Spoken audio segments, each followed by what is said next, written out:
You've seen it. Maybe you're living it right now. He walked away. No fight, no explanation, just silence.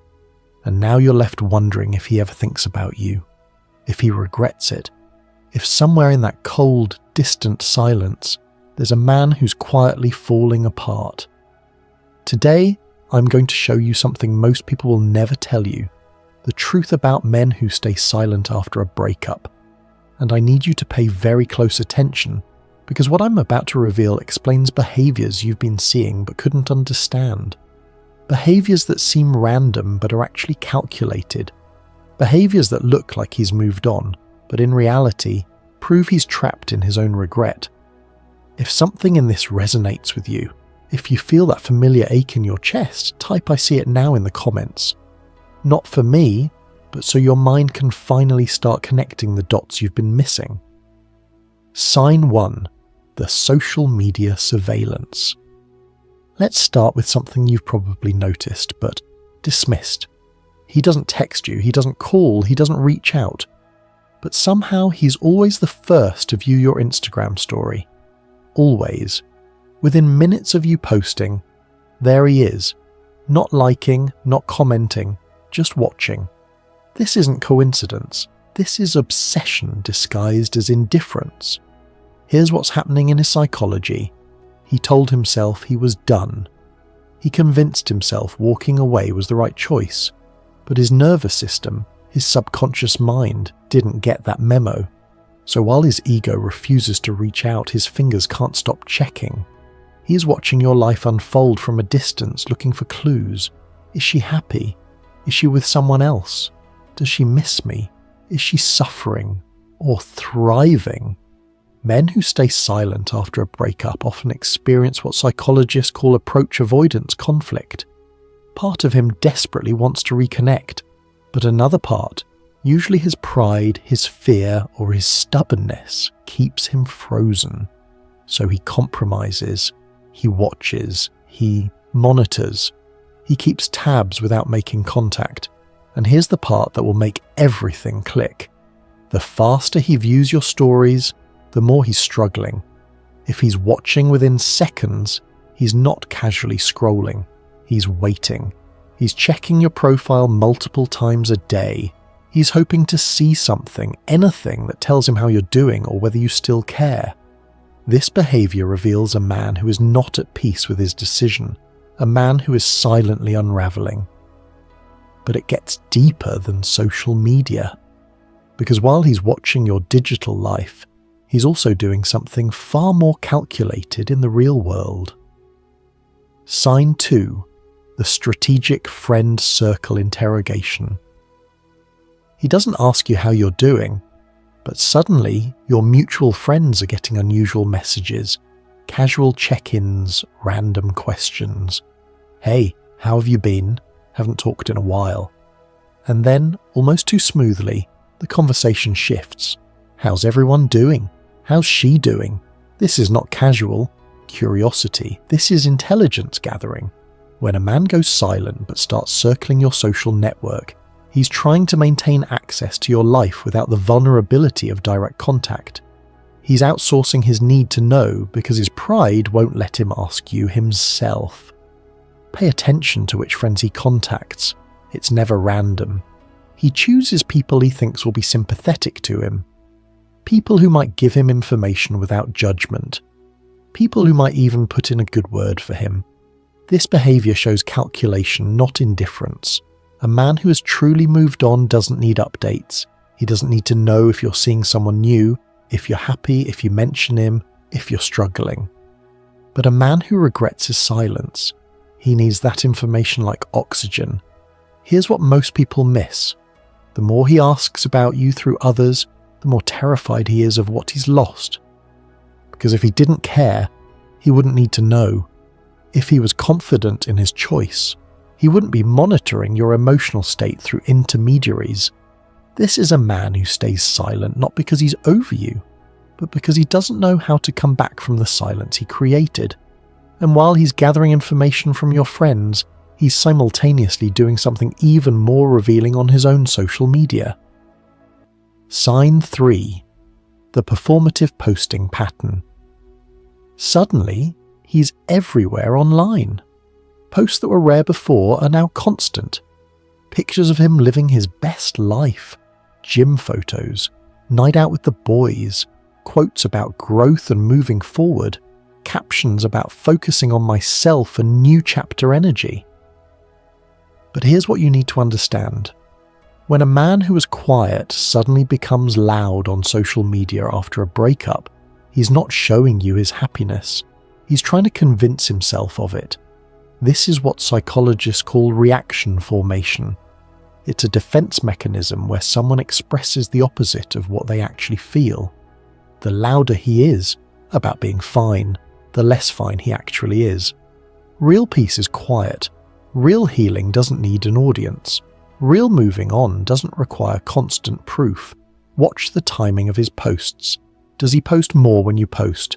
Does his happy content appear right after you share something positive? This is called responsive posting. He's watching you and then he's reacting. He's trying to show you he's okay, which means he cares deeply whether you think he's okay. A man who has genuinely moved on doesn't perform his healing. He just lives it. And here's the detail most people overlook. Look at the comments on his posts. Who's engaging? Often it's people who don't know him well, surface-level friendships, new acquaintances. Why? Because the people who actually know him, the ones who know what he's really feeling, see right through the performance. They're not buying it, so they're not validating it. But the performance isn't just about looking happy. Sometimes it's about looking unavailable. And that brings us to one of the most manipulative tactics of all. Sign 4. The phantom relationship. He posts a picture with a woman, maybe just her hand in the frame, maybe a dinner table with 2 plates, maybe a caption that's just ambiguous enough to make you wonder, is he seeing someone? Is he serious? Has he already replaced me? Your stomach drops, your chest tightens, and that's exactly what he wanted. This is psychological warfare dressed up as moving on. Here's the truth. Men who are genuinely in new, healthy relationships don't post cryptic hints. They don't leave breadcrumbs of ambiguity. They either share their happiness openly or keep their privacy completely. But a man who is trying to make his ex wonder, trying to make her jealous, trying to trigger a reaction, he posts just enough to create doubt, but never enough to confirm anything. This tactic reveals something critical about his internal state. He's still emotionally invested in your reaction. He still wants to occupy space in your mind. He's using the possibility of another woman as a weapon, not because he's happy, but because he's hoping you'll finally break the silence and reach out. He's trying to provoke you into showing you still care. Watch how he responds if you don't react. Often, the phantom relationship content suddenly disappears. The ambiguous posts stop. Why? Because they didn't achieve their purpose. They were never about his new life. They were always about your attention. And while he's orchestrating these digital mind games, his behavior in real life is revealing something even more disturbing. Sign 5. The calculated proximity encounters. Suddenly, you're running into him, at the coffee shop you frequent, at the gym you go to, at that bookstore you mentioned once. The first time it seems like coincidence. The second time, you start to wonder. By the third time you know, this isn't accidental. This is engineered. Men who stay silent but regret their choice often engage in what I call strategic positioning. They put themselves in places where they know you'll be, creating opportunities for chance encounters that feel natural but are completely manufactured. Why does he do this? Because showing up in your physical space allows him to gauge your reaction without the commitment of actual conversation. He gets to see your face, read your body language, assess whether you still have feelings, all while maintaining the appearance of coincidence and the safety of plausible deniability. Pay attention to his behavior during these encounters. Does he seem surprised to see you, Or does his reaction feel rehearsed? Does he linger just a little too long? Does he position himself where you have to notice him? These are not the actions of someone who's moved on. These are the actions of someone who's desperately trying to stay connected to you without admitting it. And here's what makes this particularly dark. He's studying you. Every encounter is data collection. How did she look at me? Did she seem happy to see me? Did she seem upset? Was she with someone? Each coincidental meeting is a test, a probe into your emotional state disguised as random chance. But the manipulation doesn't stop there, because while he's engineering physical proximity, he's also controlling something far more insidious, the narrative. Sign 6.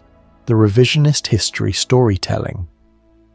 If you happen to have mutual friends still in contact with both of you, listen carefully to the stories filtering back. Suddenly you weren't right for each other. Suddenly the relationship had run its course. Suddenly it was a mutual decision, or he had to do what was best for both of you. This is narrative control, and it's one of the most psychologically manipulative tactics men use to manage their regret. Here's what's happening. He can't admit he made a mistake, not to others, and especially not to himself. So he rewrites history. He reframes the he ending to make himself the rational one, the mature one, the one who made the hard but necessary choice. This allows him to avoid accountability while still maintaining his self-image. But notice what he doesn't do. He doesn't badmouth you. He doesn't create villain narratives. He doesn't trash your character. Why? Because deep down, he knows you weren't the problem. Deep down, he knows he might want to come back. And creating a story where you're terrible would destroy any chance of reconciliation. So instead, he creates a story where you're wonderful, but it just wasn't meant to be. This keeps the door cracked open while protecting his ego. Listen to the language he uses in these narratives. Words like timing, different paths, personal growth. These are emotionally safe explanations that avoid placing blame while sounding mature and thoughtful. But they're also completely devoid of real accountability. They explain nothing while seeming to explain everything.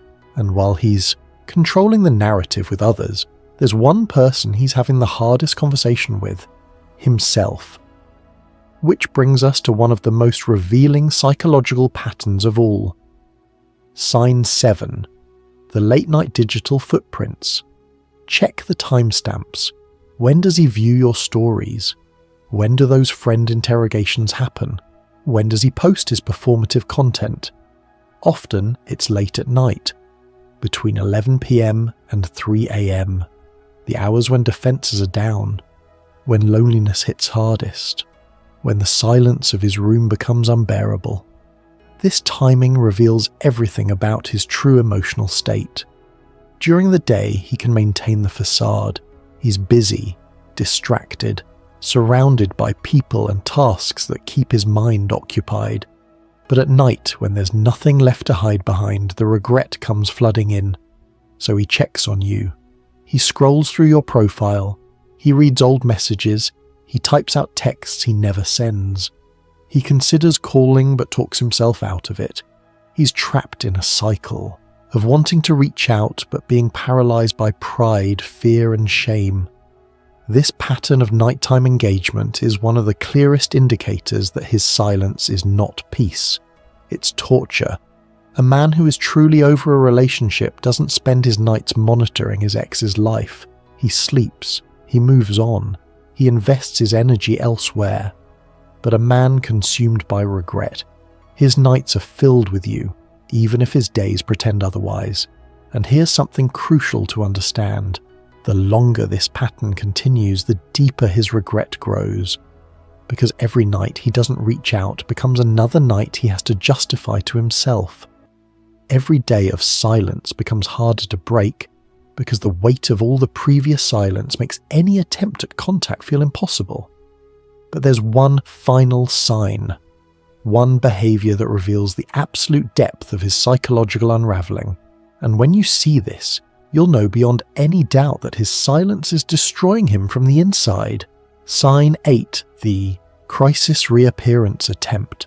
Something happens in his life. A loss, a failure, a moment of vulnerability, and suddenly, after weeks or months of complete silence, your phone lights up. Hey, or hope you're doing well, or I saw something that reminded me of you. This isn't coincidence. This is calculation born from desperation. When men who stay silent finally break, it's almost never because they suddenly realize they were wrong. It's because something in their life cracked their armor, and in that moment of weakness, they reach for what they know would comfort them. You. This behavior reveals that you were never truly out of his thoughts. You were always there, just beneath the surface, waiting for a moment of pain or fear strong enough to override his pride. And that's exactly what makes this so psychologically dark. He doesn't reach out when he's strong and ready to make things right. He reaches out when he's weak and needs emotional support. He's not thinking about what you need. He's thinking about what he needs, and he's hoping you're still available to provide it. Pay close attention to the tone of these messages. They're carefully crafted to seem casual, non-threatening, low pressure. He's testing the waters, seeing if you'll respond, seeing if the door is still open. Because if you engage, even briefly, he gets what he wants. Confirmation that he still matters to you, that he can still access you emotionally, that his silence didn't completely destroy what you had. And here's the manipulation. If you respond and he gets that validation, he often disappears again. Why? Because the crisis passed. He got the comfort he needed. He was reassured that you still care. And now he can go back to his silence, recharged by your attention, without having to commit to anything real. This is emotional vampirism at its finest. Now that you've seen all 8 signs, let me tell you something that might be difficult to accept. A man who uses these tactics, who engages in this psychological warfare, who hides behind silence while simultaneously monitoring your every move, this is not a man who is ready to love you the way you deserve. These behaviors don't come from strength. They come from fear, ego, and emotional immaturity. A man who truly values you doesn't play games with your heart. He doesn't watch from the shadows. He doesn't manipulate narratives or engineer encounters. He shows up. He communicates. He fights for what matters. And if he can't do that, then his regret, no matter how real it might be, doesn't change the fact that he's not emotionally available for a healthy relationship.